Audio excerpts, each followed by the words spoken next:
In the ancient realms of India, a child was born to King Suddhodana and Queen Maya in the royal lineage of the Shakya clan.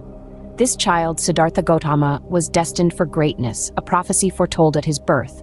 Raised amid opulence, he was groomed to be a mighty king, tutored by the finest scholars and sheltered from the harsh realities of the world. Yet the confines of his golden palace couldn't contain his curious spirit. Siddhartha, at the age of 29, was moved by the suffering of humanity. He had lived a life of luxury, shielded from the harsh realities of the world. But a series of encounters with old age, sickness, and death shattered his illusions. He saw the inevitable decay that life brings, the pain that afflicts all beings, and the finality of death that spares no one. This profound realization sparked a yearning within Siddhartha, a yearning to understand the nature of suffering and to find a way to alleviate it. His princely life, once filled with pleasures and luxuries, suddenly felt hollow and meaningless. He decided to renounce his royal title, his wealth, his family, everything he had known, to embark on a spiritual quest, a quest to uncover the truth about life and suffering.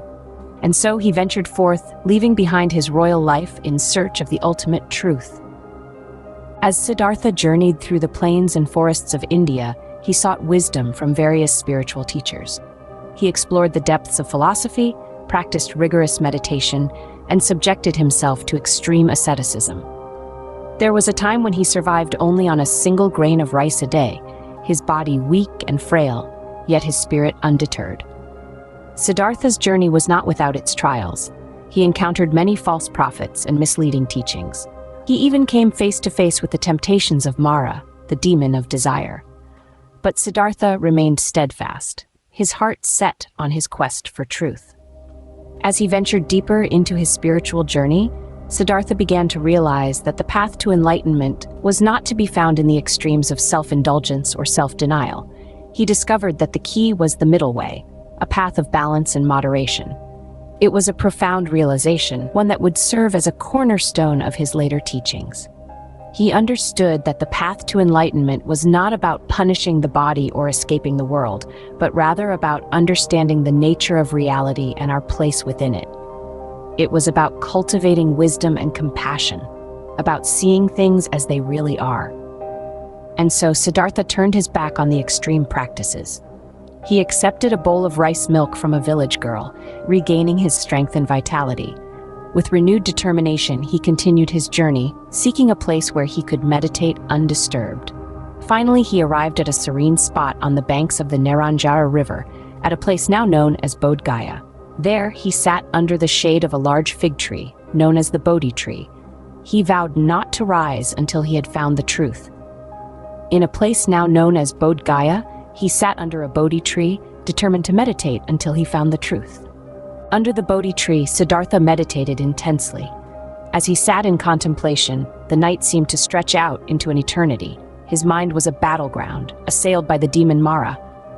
Mara, the embodiment of desire and illusion, sought to distract Siddhartha from his path, to keep him from the truth he was so close to unearthing. Mara attacked with an army of distractions, each more seductive and terrifying than the last. He conjured up images of Siddhartha's past life, the luxuries he had given up, and the power he could wield as a prince.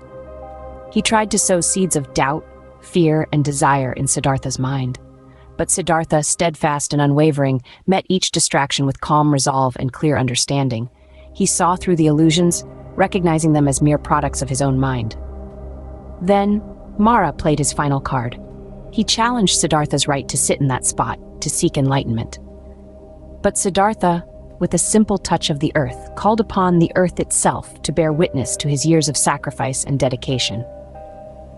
The earth responded, quaking in affirmation of Siddhartha's right to be there. In that moment, the last vestiges of Mara's influence were swept away. Siddhartha's mind became still, clear like a perfectly mirrored lake. He saw the interconnectedness of all things, the causes of suffering, and the path to end it. He experienced a profound awakening, a deep understanding of the nature of reality. This was the moment of his enlightenment. From that moment on, he was known as the Buddha, the Enlightened One. He had found the answers he had been seeking, not in the external world, but within his own mind. He had uncovered the truth of existence, the path to liberation from suffering, and he was ready to share this wisdom with the world. A prince who had become a monk, now transformed into the Buddha. From the depths of meditation beneath the Bodhi tree emerged a beacon of wisdom, lighting the path for millions to follow. Buddha spent the rest of his life teaching the path to liberation he had discovered. After his profound enlightenment under the Bodhi tree, Buddha didn't keep his newfound wisdom to himself. Instead, he chose to share it, dedicating the rest of his life to teaching others how they too could experience liberation from suffering. At the heart of Buddha's teachings lay the Four Noble Truths. These truths are the essence of Buddhism and provide a conceptual framework for all of Buddha's teachings. The first noble truth is the truth of suffering or dukkha. Buddha taught that to live is to suffer, whether through birth, death, sickness, or old age. The second noble truth is the truth of the cause of suffering, which Buddha identified as desire or craving. The third noble truth is the truth of the end of suffering. It's here that Buddha offered a beacon of hope, asserting that it is possible to end our suffering. The fourth noble truth is the truth of the path leading to the end of suffering. This path is known as the Noble Eightfold Path, a practical guideline to ethical and mental development with the goal of freeing individuals from attachments and delusions. The Noble Eightfold Path is divided into three essential elements: wisdom, which includes the right understanding and right intent; ethical conduct, comprising right speech, right action, and right livelihood; and mental discipline, including right effort, right mindfulness, and right concentration. Buddha emphasized that following this path could lead to the end of suffering and the attainment of self-awakening. Buddha's teachings resonated deeply with many, transforming lives and awakening minds to the light of truth. His message of compassion, kindness, and wisdom became a significant source of inspiration and continues to impact millions of lives even today. His teachings, known as the Dharma, continue to guide millions of people around the world. Even over 2.5 millennia after Buddha's time, the wisdom of his teachings remains as relevant and enlightening as ever, guiding countless seekers on their path to liberation and inner peace. Buddha passed away around the age of 80, leaving behind a spiritual legacy that endures to this day. His teachings, encapsulated in the Four Noble Truths and the Noble Eightfold Path, spread far and wide, resonating with millions of people across generations. Buddhism, as a philosophy and way of life, has extended its reach beyond the Indian subcontinent, touching hearts and minds from the lush landscapes of Southeast Asia to the bustling cities of the West. The essence of Buddha's teachings, compassion, wisdom, and detachment, holds profound relevance in today's fast-paced, often chaotic world.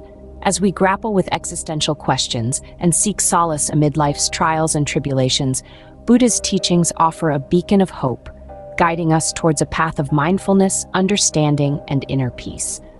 Though Buddha left this world long ago, his teachings continue to illuminate the path for those seeking truth and inner peace. The story of Siddhartha Gautama, the Buddha, reminds us that ultimate truth is always within our reach, waiting to be discovered within ourselves. It's a journey of self-discovery, a quest for truth that we all can embark on. So if you're moved by this tale of enlightenment and wisdom, don't keep it to yourself. Let's create a ripple of enlightenment together. If you enjoyed this video, subscribe to the channel for more inspiring content and share it with those seeking truth and wisdom in their lives.